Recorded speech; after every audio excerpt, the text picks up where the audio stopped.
The phone rang while they were hanging the banner. I could hear the wind off Lake Winnebago in the background and Ethan's voice tight and practiced, like he was already speaking to a crowd. He said the pavilion crew was setting up for the 50th, that the Oshkosh paper was coming, that Mom had the whole family photo planned on the dock at 4 o'clock sharp, and I needed to be there and smile and be the grateful daughter who finally came home. I was standing in my kitchen in Eau Claire with a dish towel in my hand, watching the afternoon light hit the linoleum, and I hadn't even said yes or no before another voice cut in on the line. It was my Aunt Ruth. She must have been on the other extension at the Marina office. She said my name fast, like a warning. "Claire? Don't you dare let him." The line went dead mid-sentence. "Welcome back to the channel. My name is Claire Bennett. I'm 38. I work as an elementary school librarian in Eau Claire, Wisconsin. And I live with my husband Daniel in a 2-bedroom house 3 blocks from the school where I shelve books. Our house is small and honest. The front porch sags a little on the left. The kitchen has yellow cabinets we painted ourselves 2 summers ago. Daniel works maintenance for the school district. He gets up at 5:30, drinks his coffee black, and leaves his boots by the back door so he doesn't track snow in.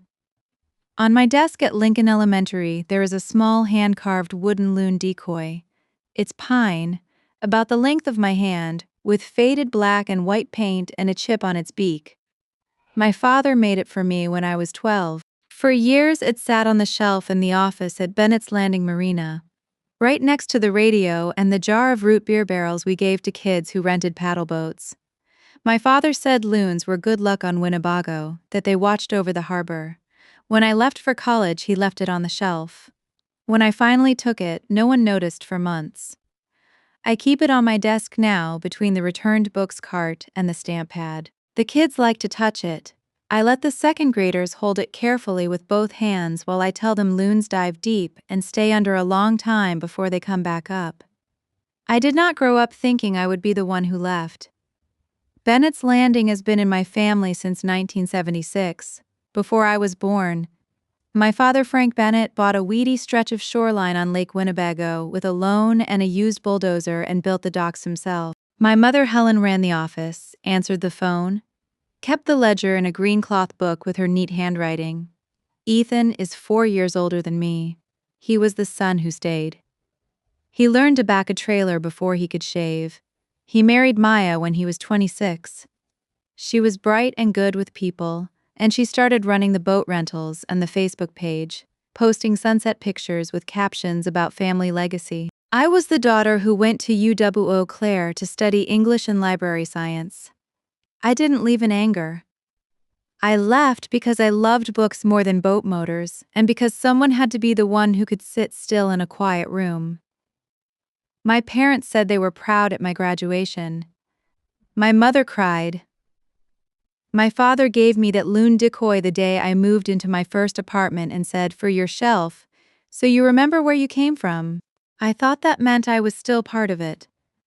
For a while I was. I drove the 2 hours to Oshkosh for the season opening every May. I helped Maya fold t-shirts that said Bennett's Landing since 1976. I watched Ethan back the big pontoon into the slip without needing a single correction. My father would stand on the dock with his hands in his pockets and nod like a man surveying a kingdom that would outlive him. 9 years ago, at the Marina's 41st season opening, Ethan asked me for money for the first time. It was not a big dramatic moment. It was after the hot dogs, when the families had gone home and we were stacking chairs in the pavilion. He said the dock mortgage was tight that month because the winter had been long and the ice had damaged piling number 3. He said it was $1,850 and he hated to ask, but the bank was strict and Mom was worried. He said it like I would be doing the family a favor. Like gratitude was built into the request. I was 29. Daniel and I had just signed a lease on our first house. I worked full-time at the library. We didn't have much, but we had enough that $1,850 felt possible if we skipped eating out, and I didn't buy new shoes that fall. I said yes. I transferred it that Monday from our checking account. My mother called to thank me and said, "You always were the responsible one, Claire." I wrote it down in my own notebook because Helen's green ledger was at the marina, and I wanted to remember I had helped. That was how it started. Not with a contract, with a thank you.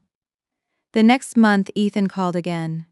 Same amount, $1,850 for the dock mortgage. He said the marina was turning a corner, that summer rentals would cover it soon, that this was just until the season picked up. I sent it. The month after that, the same. I set up an automatic transfer because it was easier than waiting for the call and feeling my stomach drop every time his name lit up my phone. The automatic transfer made it feel less like a decision and more like a bill, like electricity or car insurance. That's what I told Daniel. It's just a bill. It's family. By the second year, I understood the pattern. The dock mortgage payment of $1,850 came every month, 12 times a year, without fail. In September, Helen would call about the marina liability insurance premium. That was $4,200 once a year, due before the fall storm season. She would say the insurance company had raised rates again and the marina couldn't operate without it. I would move money from savings. In November, Ethan would call about winter storage and maintenance fees. That was $2,600 every year to haul the rental fleet, shrink wrap the pontoons, and keep the bubblers running so the ice didn't crush the docks. He always called it winterizing, like it was a single chore and not a bill. I never saw an invoice. I never asked for one. I equated being needed with being loved, and every time they needed me, I felt a small, quiet proof that I still belonged to the place with the loons and the docks my father built with his own hands. I kept a spreadsheet because librarians keep records.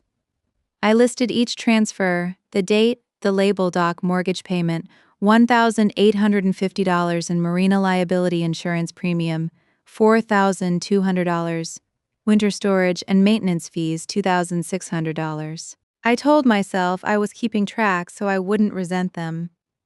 If I could see the numbers, I could make them make sense. What I didn't see for a long time was how the story about me was changing in Oshkosh while my money kept arriving in their account. Maya is good at social media. She posted pictures of Ethan on the dock with his cap backward, of my mother handing a child a life jacket, of my father at the grill on the 4th of July. The captions always talked about family. Bennett family working hard for 40 years. 3 generations on the water. I was never in the pictures because I was in Eau Claire shelving picture books. At first I didn't mind, then I started to notice the comments. Old neighbors would write, "Where's Claire these days?" And Maya would reply, "Claire's busy with her own life in Eau Claire. We're holding down the fort." It was friendly. It was also a story. Ethan told it more plainly when he saw people in town. My Aunt Ruth told me later what he said at the bait shop and at the high school football games when parents asked about his sister, the librarian. He said I had turned my back on the family. He said I wanted nothing to do with the marina, that I thought I was too good for lake work, that I had abandoned our legacy to go play with books. He said it enough times that people started to believe it. Helen repeated it in the office because Helen repeats what Ethan says. She told Ruth on the phone one Thanksgiving that Claire had chosen her own path and we have to respect that she doesn't want to be involved. Ruth said Helen said it like she was being generous. I didn't know any of this while I was sending $1,850 every month. I thought I was involved. I thought I was keeping the docks from being repossessed. I thought my father knew. He never called to thank me. He never called at all. When I drove down for Christmas, he would hug me and ask about the library and then go back to watching the Packers with Ethan. My mother would kiss my cheek and say, "It's so good to see you, honey. We know you're busy." No one mentioned the transfers. It was like the money moved through a separate, silent pipe that had nothing to do with love or presence. The loon decoy stayed on the marina office shelf all those years. I would see it when I visited, its paint a little more faded each year, dust on its back. Once I picked it up and my mother said, "Oh, leave that, your father likes it there, it's good luck." I put it back in the 8th year. Ethan called about something new. He said the Army Corps of Engineers had assessed the harbor, and the marina needed dredging or the channel would silt in, and the boats couldn't get out in low water. He said the assessment was $700–500 due at once, and the marina didn't have it. He said if we didn't dredge, we could lose the whole season. He sounded genuinely worried for the first time in a long time, not just performing worry. I remember standing in the library after the kids had left, holding the phone between my shoulder and ear while I reshelved the 500s, and feeling that old pull to be the one who fixes it. I sent the $7,500 the next day. Maya posted a week later about the dredging with photos of an excavator on a barge and a caption that said, "Thanks to family sacrifice, our harbor is deep and ready for summer. Bennett's Landing keeps going." I liked the post because I thought family sacrifice meant me, and I wanted to be acknowledged even in a vague way. I didn't know then what that $750 had actually paid for. I wouldn't learn that until much later, when a faded piece of paper proved the harbor had been dredged for free. By that point, I had been paying for 9 years. The spreadsheet had grown long. 108 dock mortgage payments of $1,850. 9 marina liability insurance premiums of $4,200. 9 winter storage and maintenance fees of $2,600. 1 harbor dredging assessment of $7,500. I had not added the total at the bottom for a long time because I was afraid to see it. When I finally did, in March of year 9, the number was $268,500. It was more than our house was worth. It was more than I had made in the first 5 years of my career combined. It was the price of staying needed. That same week, on a Tuesday, I woke at 3 in the morning with a pain in my right side that felt like a knife. I thought it was gas. I tried to walk it off in the dark hallway. By 5, I was on the bathroom floor crying, and Daniel was calling the nurse line. By 7, I was in the emergency room at Sacred Heart in Eau Claire with a fever of 102. They said my appendix had ruptured. They said I needed emergency surgery right then. They wheeled me in, and I remember the bright light and the anesthesiologist saying, "Count back from 10. I woke with a tube in my nose and 4 small incisions covered in tape and a bill already forming in my mind. I was in the hospital for 4 days. Daniel slept in the chair. He brought me ice chips and held my hand while I tried to breathe without coughing because coughing felt like my insides would split. I had my phone on the tray table. I texted my mother the first day after surgery. I wrote, "Had emergency surgery, appendix ruptured in hospital. Doing okay." I texted Ethan the same. I texted Maya. No one came. My mother called on day 2 for 3 minutes. She said, "Oh honey, that's scary. Your father had a cousin who had that." She said they were busy with the marina opening and the insurance inspection, but they were praying for me. Ethan texted on day 3, "That sucks. Hope you feel better. LMK if you need anything." He didn't call. Daniel and I had insurance through the school district, but the high deductible meant we still owed $8,400. I stared at that number on the patient portal while I was still taking pain medicine every 6 hours. It was exactly twice the $4,200 I had sent for their marina liability insurance premium the previous September. I had paid their safety net while mine had a hole in it. On the 4th day, when they said I could go home with antibiotics and instructions not to lift anything heavier than a gallon of milk, Ethan called. I thought he was calling to check on me. He was calling because the automatic transfer for the dock mortgage had failed. My checking account had dipped below $1,850 because of the hospital hold. He said, "Hey, the payment didn't go through. Can you fix it? The bank charges a fee if we're late." I was sitting on the edge of the hospital bed in a gown that tied in the back, with Daniel folding my clothes into a plastic bag. I said, "I just had surgery. I'm in the hospital." He was quiet for a second, and then he said, "Yeah, I know, but this is the marina, Claire. You know how it is. You were never really part of this family anyway." But you could at least not screw this up. You were never really part of this family anyway. He said it flatly, not shouting, like he was stating a fact that everyone had already agreed on. I didn't cry on the phone. I said I had to go and hung up. Daniel looked at me and I started shaking. Not from pain, from the sudden, clear understanding that I had paid $268,500 to be told I was never really part of the family. I didn't fix the payment that day. I went home and lay on our couch for 2 weeks while Daniel brought me soup and the library sent a card signed by the whole second grade in crayon. My mother called once more to say she hoped I was resting. She didn't ask about the $8,440. She didn't offer to come. Ruth called 3 times and I let it go to voicemail because I didn't have words yet.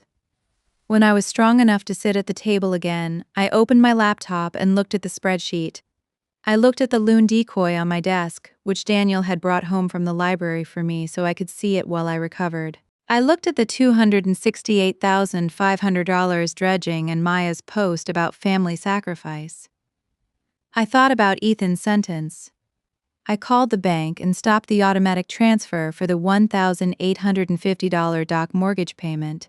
The woman on the phone asked if I wanted to pause or cancel.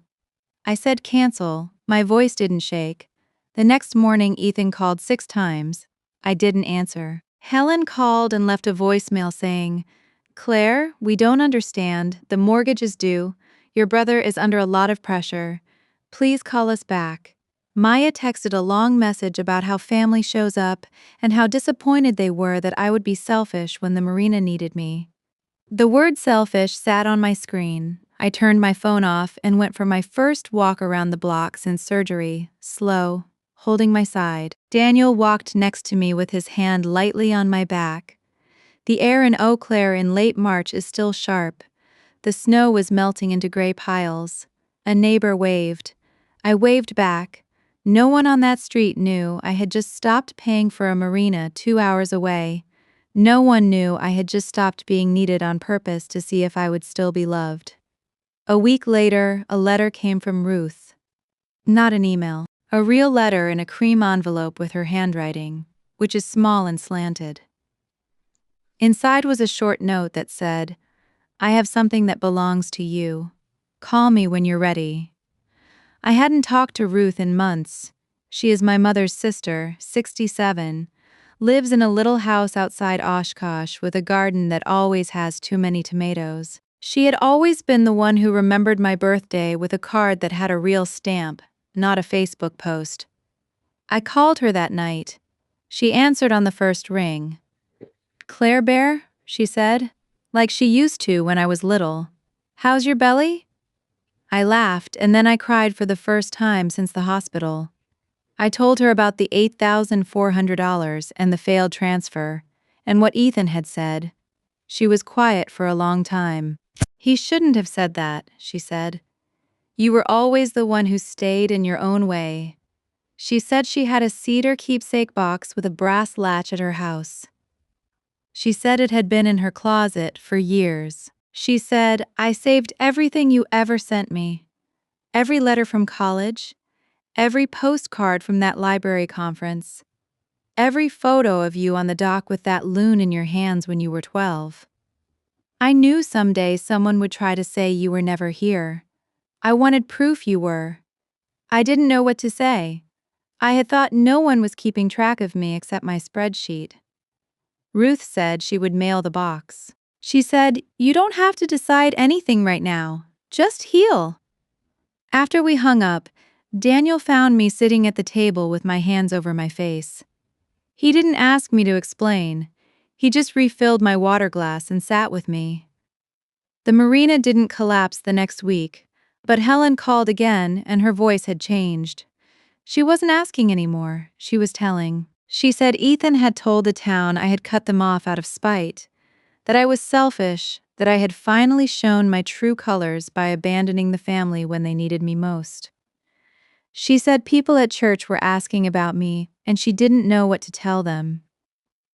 She said the 50th anniversary Harbor Festival was in August and the family needed to present a united front and I needed to come and make this right. I said, "Mom, I paid $268,500 over 9 years. I paid the dock mortgage of $1,850 every month for 108 months. I paid the insurance and the winter fees and the dredging. I had surgery and no one came." She said, "We did what we could, Claire. You know your brother has the Marina on his shoulders." I didn't answer her right away after she said that. "We did what we could, Claire? You know your brother has the Marina on his shoulders?" I held the phone to my ear and listened to the quiet in my kitchen in Eau Claire. Daniel was at the sink washing out his lunch containers from the school district where he works maintenance. He didn't look over. He knew that tone in my mother's voice. It was the same tone she used when she told me at 29 that Ethan needed help just this once. I said, "Okay, Mom," and hung up. That night I pulled everything out. Not because I didn't know the number. I knew the number. I had watched it leave my checking account for 9 years. But I needed to see it on paper in one place, because Ethan had started telling people I was selfish, and I wanted to be sure I wasn't losing my mind. I spread my bank statements across our kitchen table. Daniel brought me the accordion folder where I keep tax returns, and the little notebook where I used to write down every transfer so I wouldn't forget. I had started that notebook at the Marina's 41st season opening 9 years ago, when I was 29 and Ethan asked me to cover the dock mortgage just until the summer rentals caught up. The dock mortgage was $1,850 every month. I paid it 108 times. I counted the lines January through December every year without a gap. Even the month Daniel and I had to put new brakes on the Subaru.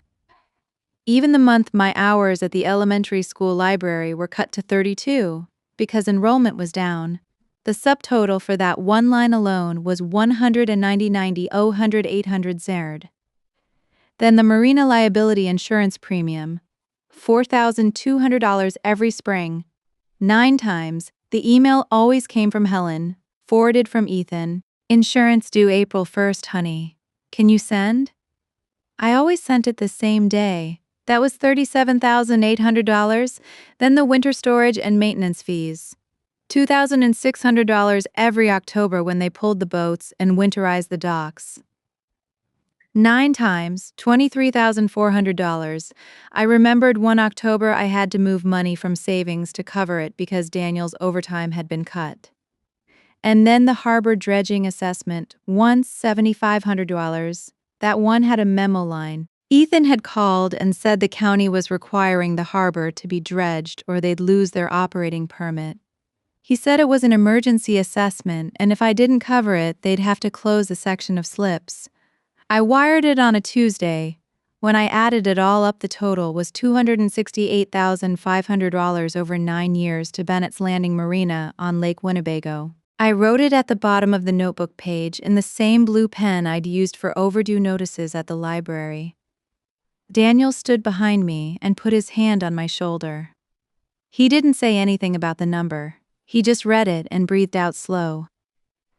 I had told myself for years that it was family money, that it was what you did when your parents built something with their hands. My father Frank had poured the first concrete for the seawall himself in 1975.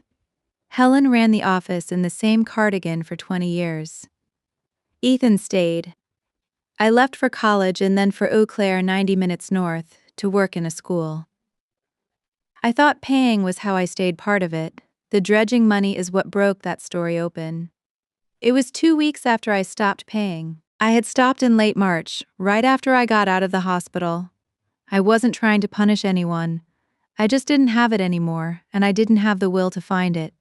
Ethan had not called to ask why the April dock payment didn't come. Helen had. Then Maya, Ethan's wife, texted me a photo of the Marina's Instagram page, a picture of the new docks with a caption about family legacy. I didn't reply. I was cleaning out my email, looking for the hospital billing portal, when I found the forwarded thread from the previous summer. Ethan had forwarded me the invoice for the dredging assessment.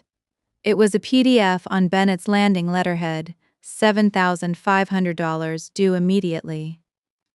I had paid it without questioning it because that was the pattern. Below that forwarded invoice, in the same thread, was another email Ethan had forgotten to delete when he forwarded it. It was from the Army Corps of Engineers, Green Bay District. The subject line was Winnebago Harbor Volunteer Dredging. Work order completed. I opened it. It was a work order, faded when I printed it, with the Corps seal at the top. It listed Bennett's Landing Marina, the dates of service, the cubic yards removed, and at the bottom in bold capital letters, no charge, volunteer community service. The harbor had been dredged for free by a volunteer crew that does community harbors every summer. There was no assessment. There was no county permit threat. I sat there with that piece of paper in my hands and felt my face go hot. I checked the date on the work order. It was dated 3 days before Ethan told me the $750 was due. He hadn't needed it for dredging.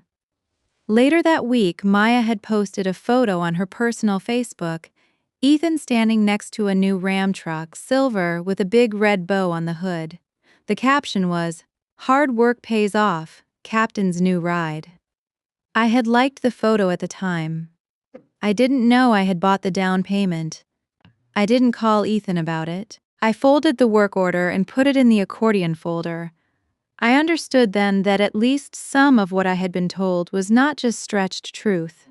It was inventory. March had been the real breaking point. I hadn't told anyone in my family how bad it got because there didn't seem to be a point. It was a Thursday. I had felt a dull ache low on my right side on Wednesday night and thought it was something I ate. By Thursday morning during morning shelving at the library, I couldn't stand up straight.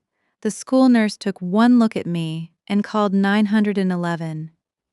It was a ruptured appendix. They took me into emergency surgery that afternoon at Sacred Heart. I was in the hospital for 4 days. Daniel slept in the chair next to my bed. He brought my toothbrush and my phone charger, and the little hand-carved loon, decoy, that usually sits on my library desk. My father Frank had made that loon when I was 12. Carved pine with faded paint, the red eye a little chipped. It had sat on the Marina office shelf for years as a good luck charm. When I moved to Eau Claire, Frank let me take it. I kept it on my desk so the kids could hold it when they were nervous. Daniel set it on my hospital tray table so I could see it. The hospital bill after insurance was $8,400. I was already living paycheck to paycheck. The library pays me hourly, and I had no paid leave left after the surgery. Daniel's maintenance hours had been cut that winter. We put the $8,400 on a payment plan that took $350 a month for 2 years. I called my mother from the hospital on day 2. I was groggy, and my incision burned every time I breathed. I told her I had emergency surgery and I was going to be there a few days. She said, "Oh, honey, your father and I are at the Marina. It's the preseason rush, but we'll pray for you." She didn't ask what hospital. Ethan didn't answer when I called him. Maya texted back, "Praying for you," with 2 exclamation points. On day 3, Ethan finally called back. I was sitting up for the first time, the loon decoy in my lap and IV still in my arm. He didn't ask how the surgery went. He said the doc mortgage was due on the 1st, and he needed me to send the $1,850 before the late fee hit. I told him I was in the hospital and I couldn't cover it this month. I had just had surgery, and the bill was $8,400 and I needed to heal. He was quiet for a second. Then he said, "You were never really part of this family anyway." He said it flat, like he was reading it off a list. Not loud, not angry, just certain.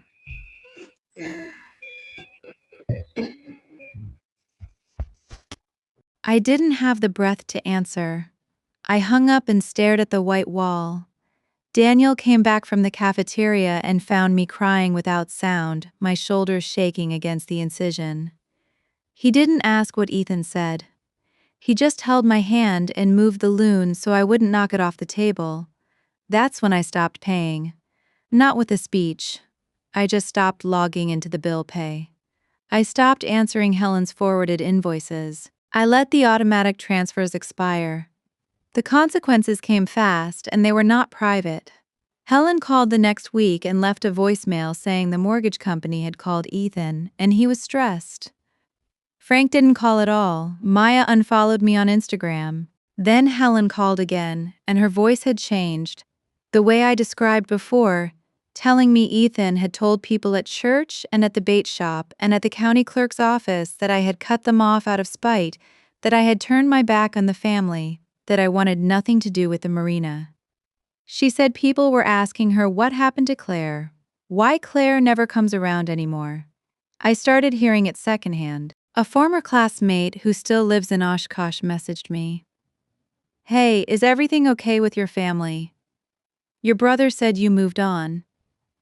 A cousin I hadn't spoken to in 5 years texted, "Heard you're doing well in AU Claire. Hope you're happy." It was all very polite and very pointed. The story had been set. I was the daughter who left, who didn't care about legacy, who abandoned them. At the library, life got quieter in a way that felt like relief and grief at the same time. I went back to work after 3 weeks.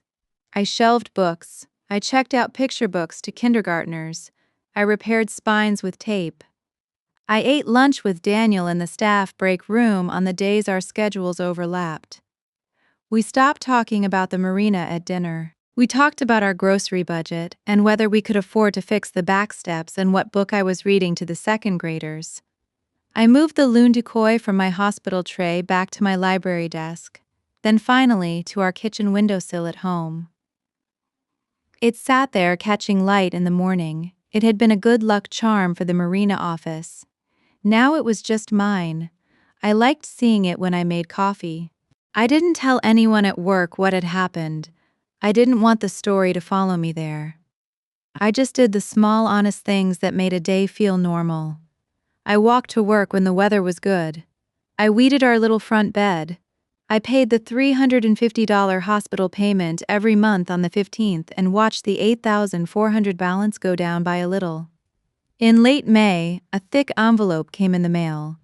It was from my maternal aunt Ruth Keller. Ruth is 67, my mother's sister, who lives in Madison and who always sent me birthday cards with a $5 bill taped inside when I was in college.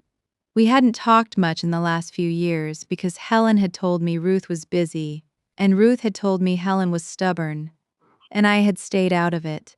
The envelope was heavy. Inside was a short letter in Ruth's handwriting, slanted and small, and a note that said, "I kept everything. I thought you should have it now."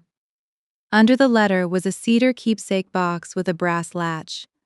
The wood smelled faintly of cedar even through the wrapping. I opened the latch, and inside was a bundle of handwritten letters and postcards I had sent from college, tied with a faded blue ribbon, plus printed photos of me and Ruth together at the Marina when I was a teenager, my hair in a ponytail, holding a rope, laughing.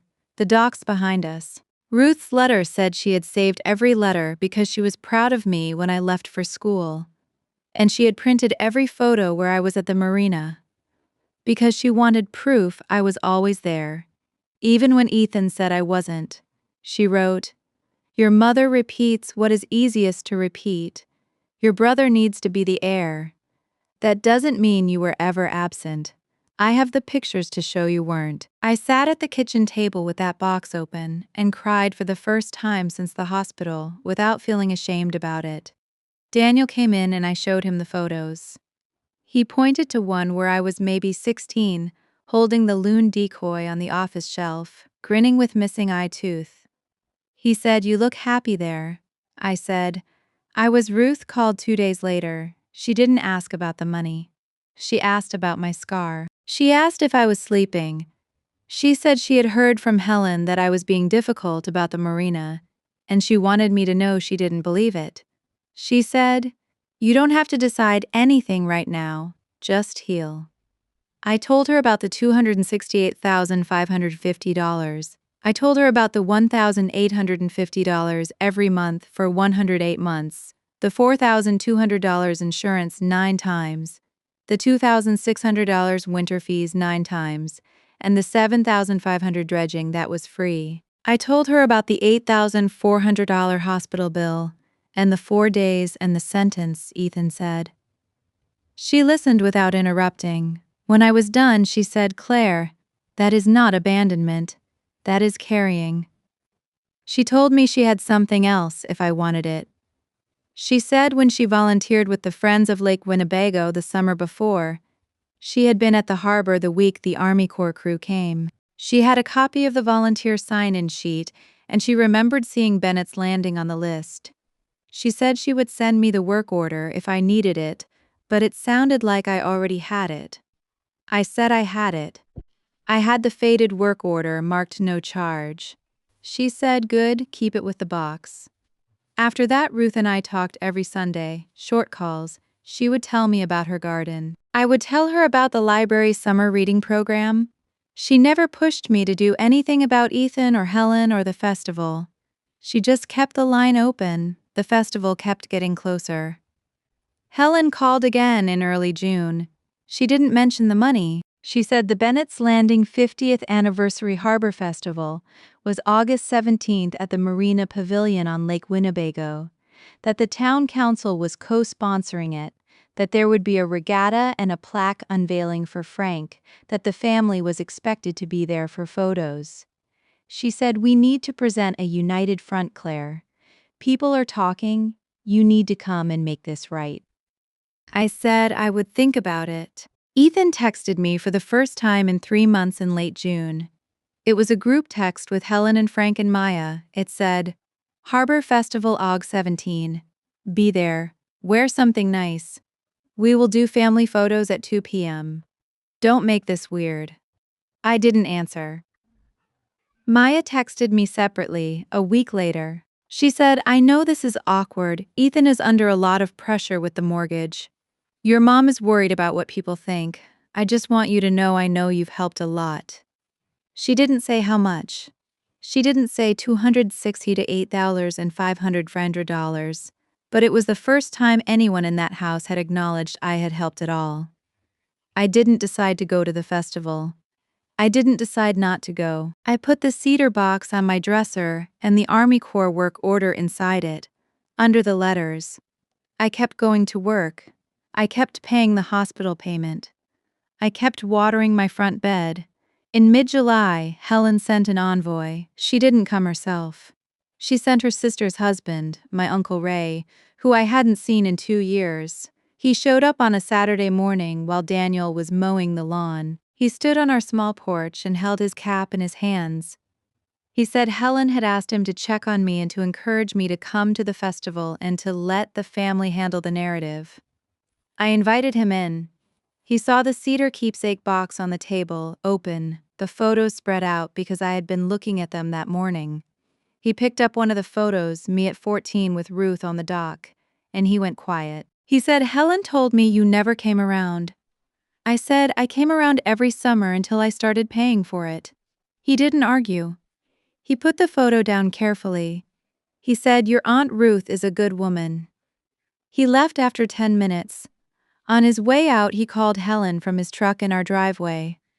I heard him through the screen door. He said, "Helen, I don't think you have this right," and then Helen's voice came through loud enough to hear, sharp, cutting him off, and he said, okay, and drove away. That night Ruth called, worried. She said Ray had called her and said Helen was doubling down, that Ethan was telling the town council I had refused to help with the anniversary costs. Ruth said, "Claire, don't you dare let him," and the line went dead mid-sentence, just dead air. I called back and it went to voicemail. I sat there with the phone in my hand and the cedar box open and the loon decoy on the windowsill, and I knew the festival was going to happen whether I was ready or not. Daniel came in and saw my face.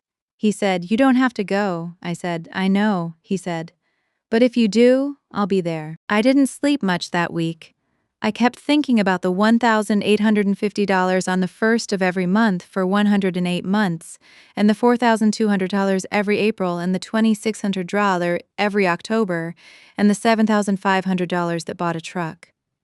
I kept thinking about the $8,400 bill and the 4 days in the hospital, and the sentence Ethan said when I couldn't breathe right. I kept thinking about the photos in the cedar box and the work order that said no charge. The festival was 3 weeks away. Helen texted me the schedule. Family photos at 2. Speeches at 3, Ethan would speak. Frank would unveil the plaque, she said. Please, Claire? For your father? I didn't answer yet. I put my phone face down and looked at the box.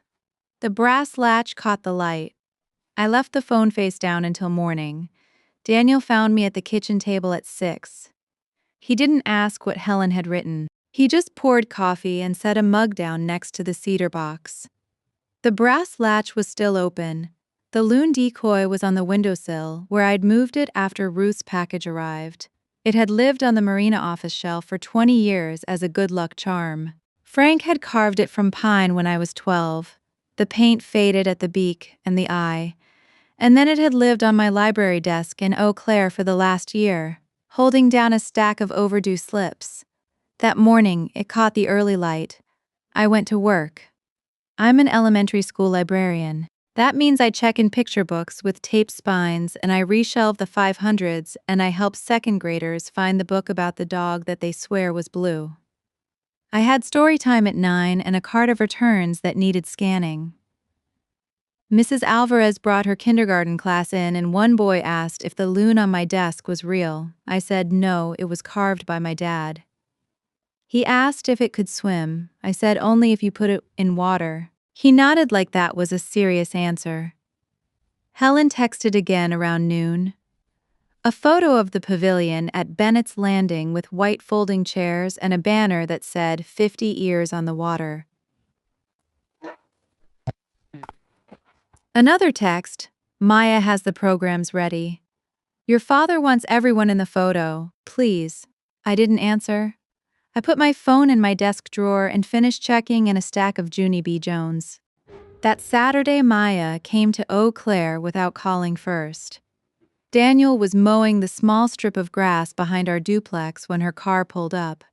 It's a 10-year-old Subaru with a library sticker on the bumper and a porch that fits 2 chairs and not much else.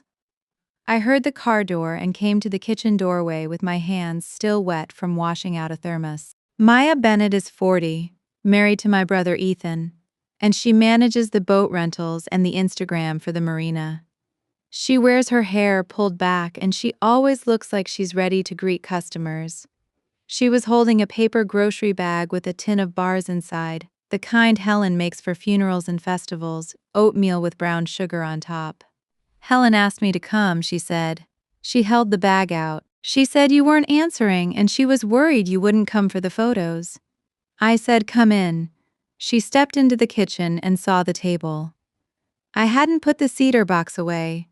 The lid was open, the bundle of letters and postcards I'd sent from college was fanned out, and the printed photos Ruth had saved were stacked beside them. Me at 19 in a life vest on the dock. Me at 22 holding a stringer of perch that Frank had helped me clean. Me at 26 standing next to Helen in the office with the loon decoy visible on the shelf behind us. And on top the faded Army Corps work order Ruth had found tucked in Frank's old file cabinet when she was helping him clean it out last winter. It was on thin carbon paper, the ink pale. Harbor dredging, Bennett's Landing, no charge, volunteer community service. A signature at the bottom and a date from the spring I had paid the $700 assessment. Maya stared at it. Her hand tightened on the grocery bag. Where did you get that? She said. Ruth sent it, I said. She didn't touch anything. She took a half step back from the table like she'd gotten too close to something hot. Then she pulled her phone out of her back pocket and walked back toward the open door, already dialing. Ethan, she said quietly. I'm at Claire's. She has. She stopped and looked at me again. She has the dredging paper and the photos. Helen, I heard Ethan's voice sharp through the phone even from 3 feet away, and then Maya said, Claire, don't you dare let him, and the line went dead mid-sentence. Just dead air. The same cutoff I had heard when Ruth tried to warn me on the phone during the festival setup call. "Claire, don't you dare let him," and then nothing. Maya stared at her phone, tapped it, held it up to her ear. "No signal," she said. But we both knew it wasn't the signal. Ethan had hung up on her. She looked at me and her face did something complicated. She was the one who had posted the photos of Ethan standing in front of his new truck, the same week I'd sent the $700. She was the one who had written the captions about hard work paying off. "I should go," she said. She left the bars on the counter.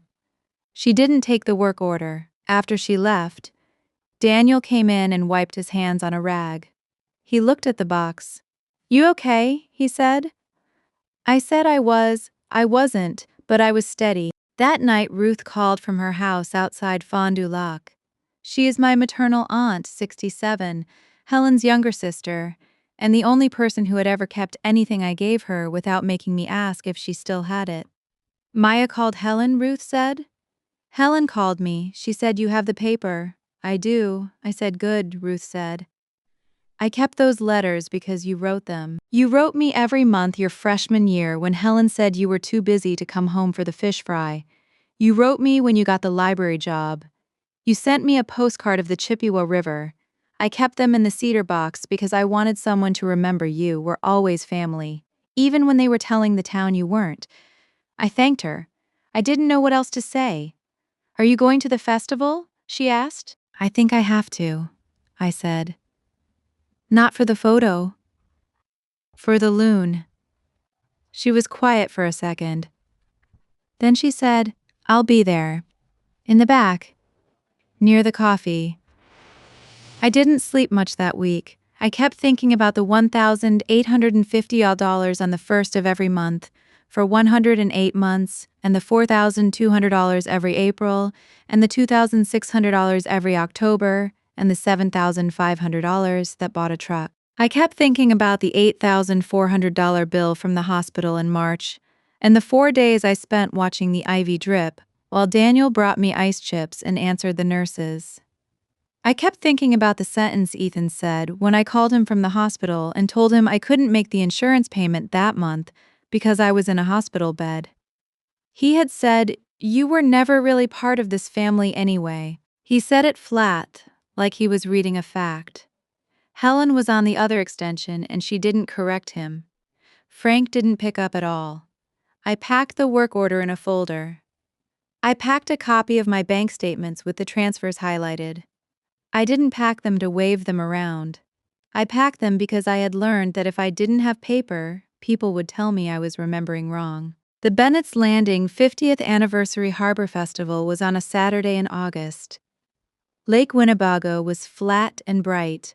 The pavilion had been repainted white. There were strings of lights and a banner and a table with a sheet cake that said 50 years in blue frosting. The regatta had finished in the morning and the boats were tied up, bumping gently against the dock whose mortgage I had paid. We got there at 1:30. Daniel parked the Subaru next to Ethan's truck, the same truck. It was washed and parked where everyone could see it. Maya was arranging programs on a table. She saw me and her mouth made a small, tight line, but she nodded. Helen was by the pavilion steps in a navy dress, greeting people from town. The same people who had been told for years that I had turned my back on the family and wanted nothing to do with the Marina. Frank stood near the plaque, covered with a blue cloth, his hands in his pockets, looking at the water. Ethan saw me last. He was 42, and he still stood like the air. He had been running Bennett's Landing since Frank retired, and he had kept it afloat without ever admitting it was sinking. That was his wound, though I didn't have a kind word for it at the time. He had been the boy who stayed, who learned the motor repair and the winterization and the rental schedule, who believed that if he kept the place looking successful, the town would keep believing he was successful. He needed the town to believe it because his father had never said out loud that he was proud of him, and his mother repeated whatever kept the peace. He needed me to be the one who left so he could be the one who stayed. He walked over. "You came?" he said. "Good." We're doing photos at 2, speeches at 3. Just stand with Mom for the photo and say something nice about Dad. Don't make it weird, I said, okay? At 2 we did the photo. Helen pulled me in by the wrist. Frank put his arm around both of us. Ethan and Maya stood on the other side. The photographer from the local paper said, "Smile." We smiled. The loon decoy was not in the photo. It was still on the shelf inside the office, where it had been since I was a kid. At 3, Ethan stepped up to the microphone under the pavilion. He thanked the town, thanked the volunteers, thanked his parents for 50 years of hard work. He talked about legacy and family and staying power. People clapped. Helen clapped with both hands and looked at me. Then Helen took the microphone and said, "And now our daughter Claire drove over from Eau Claire to be with us. She works as a librarian and we're so proud of her. Claire, do you want to say a few words about what the Marina means to you?" That was the spot. The put on the spot thank you they had planned. Play the grateful daughter in front of the town that believed the lie. I stepped up. Daniel was in the second row with Ruth. Ruth had her cedar box on her lap, closed. Maya was standing off to the side with her arms crossed, not smiling. I didn't raise my voice. I had practiced being calm in the car. "Thank you," I said into the microphone. "I want to be accurate because this place matters to me. For 9 years, I paid Bennett's landings bills. I paid the dock mortgage payment of $1,850 every month for 108 months, which is 199,800 drand.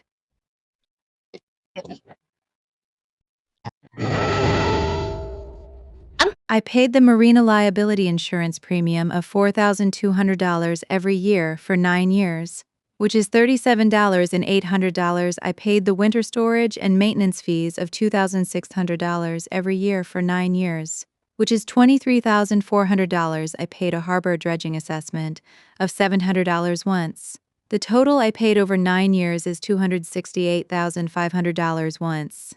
The pavilion went quiet except for the water lapping and a kid coughing. I continued. I stopped paying in March after I had a ruptured appendix and emergency surgery and a 4-day hospital stay. The bill was $8,400 and I was living paycheck to paycheck. I called home from the hospital and Ethan said, "You were never really part of this family anyway." No one visited, no one called back.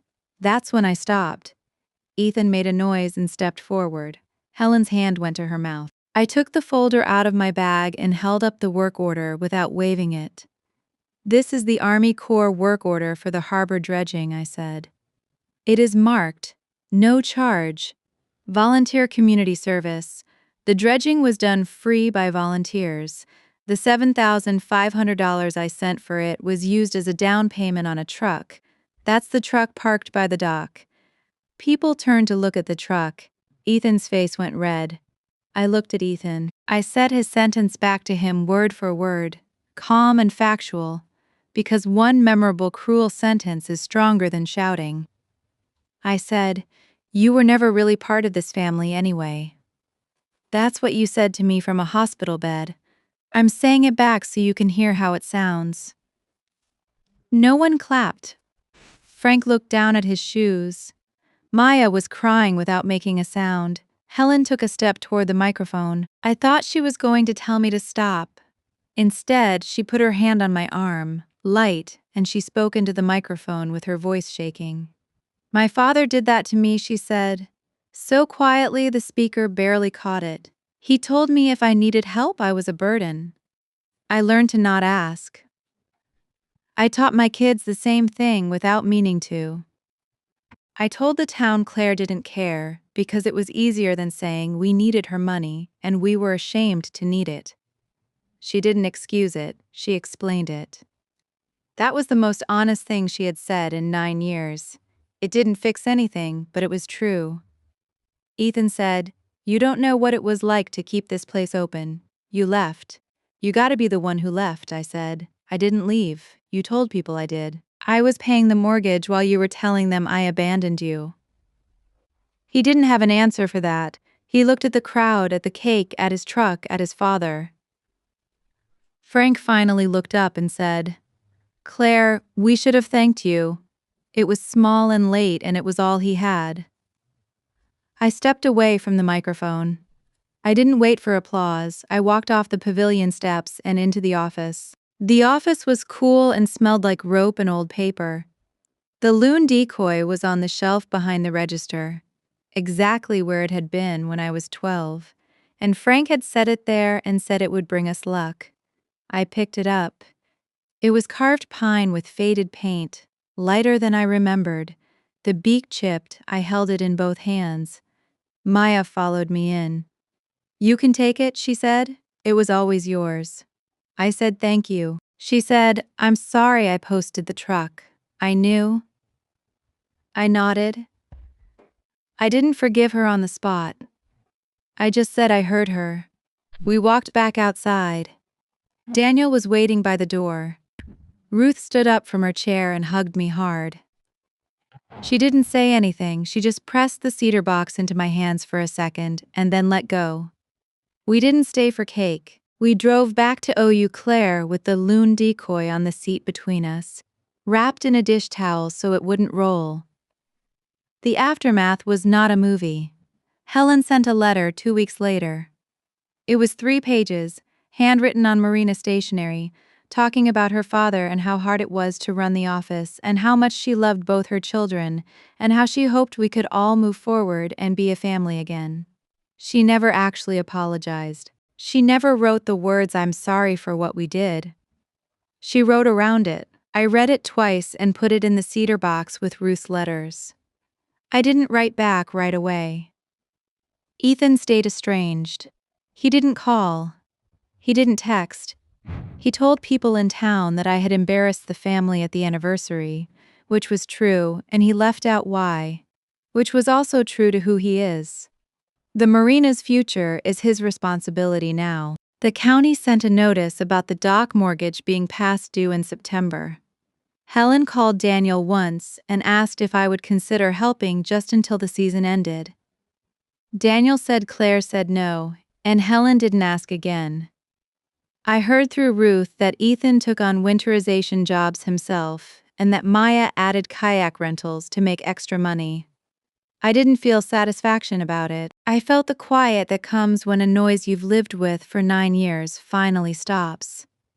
Maya asked for a separate no-strings coffee. She texted me in late September and said, "Can we meet just as sisters, not as sponsors?" No Marina talk. I want to know you. I met her at a coffee shop in Oshkosh halfway between us. We talked about books and her garden and my second graders. She didn't ask for money. She asked what I liked to read. I told her about the loon on my porch. She said she was glad I took it. Ruth and I exchange letters now. Real letters, with stamps. She sends me photos she prints at the drugstore. I send her postcards from Eau Claire, the cedar keepsake box with the brass latch lives on my dresser. Inside are her letters, the printed photos of me at the Marina when I was young, the no-charge work order, and Helen's letter that never apologized. The brass latch still catches the light. My small life kept going, which is what saved me. I still work at the elementary school library. I still check in books and help kids find the one about the blue dog. Daniel still mows the small strip of grass and we still sit on the porch in the evenings with 2 chairs. The loon decoy is on the porch railing now, not on a shelf. It was made to be a good luck charm for a Marina office, but its real use now is to sit where I can see it while I drink coffee and grade reading logs. It reminds me that my father could make something with his hands and that I could take it home and it could still be mine. I don't know if Ethan will ever call. I don't know if Helen will ever write the apology she circled around. I have stopped waiting for it to feel finished. I finally learned that being relied on is not the same as being cherished. If this story stayed with you, please like, subscribe, and share your own experience in the comments. Tell me if you've ever had to stop paying for someone else's story to keep your own afloat. Your voice helps this channel keep telling honest family stories.